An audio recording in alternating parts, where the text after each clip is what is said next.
انا بے شک فی خلق السماوات والارض آسمان اور زمین کی تخلیق میں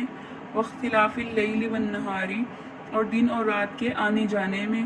والفلک التی اور ایسی کشتی تجری فی البحر جو چلتی ہے سمندر میں بما ینفع الناس لوگوں کا سامان لے کر وما انزل اللہ من السماء اور وہ جو نازل کی اللہ رب العزت نے آسمان سے من ماء پانی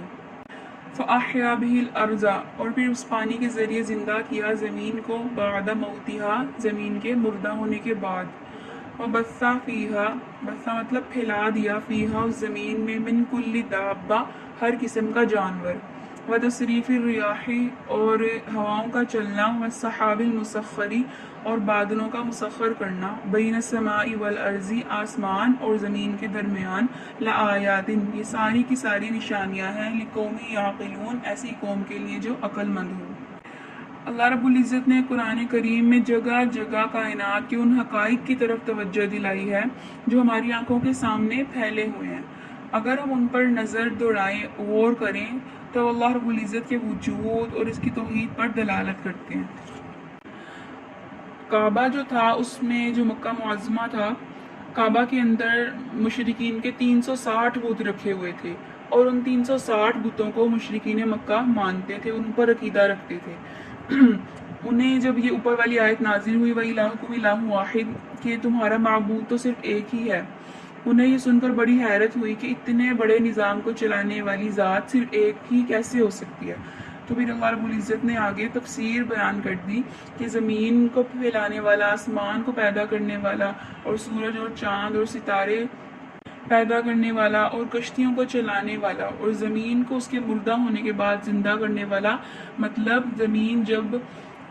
خشک ہو جاتی ہے، چٹیل میدان بن جاتی ہے تو وہ مردہ ہو جاتی ہے، پھر اللہ رب العزت آسمان سے پانی برساتے ہیں تو وہ دوبارہ زندہ ہو کر پھل دینے لگتی ہے، اور اسی طرح طرح کے جانور اللہ رب العزت نے پوری دنیا میں پوری زمین پر جو پھیلائیں جو ہماری آنکھوں سے ابھی تک اوجھل ہیں،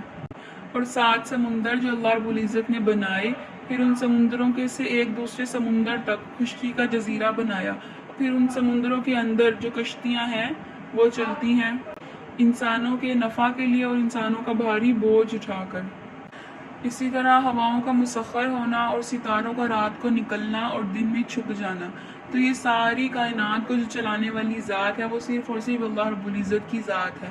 اگر ہم اللہ رب العزت کی ان تمام نشانیوں پر غور کریں تو ہمیں صرف ایک عقیدہ نظر آتا ہے، وہ ہے عقیدہ توحید، کہ کوئی تو ہے جو ان ساری چیزوں کو چلانے والا ہے۔ مشرکین مکہ بھی اس بات پر تو یقین رکھتے تھے کہ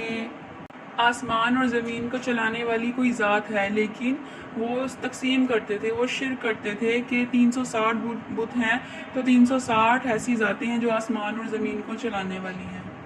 ان کے نزدیک ایک ذات اور وحدانیت کا تصور ہی نہیں تھا۔ تو اللہ رب العزت نے یہ آیت مبارکہ نازل کر کے صاف بتا دیا کہ ان ساری تمام چیزوں کو چلانے کے لیے اللہ رب العزت کو کسی دوسری ذات کی ضرورت نہیں ہے۔ ایک مرتبہ قرآن مجید میں اللہ رب العزت نے ایک جگہ ارشاد فرمایا لَوْ كَانَ فِيهِمَا آلِهَةٌ إِلَّا اللَّهُ لَفَسَدَتَا کہ اگر زمین اور آسمان میں اللہ رب العزت کے علاوہ کوئی اور معبود ہوتا تو زمین اور آسمان تباہ ہو جاتے۔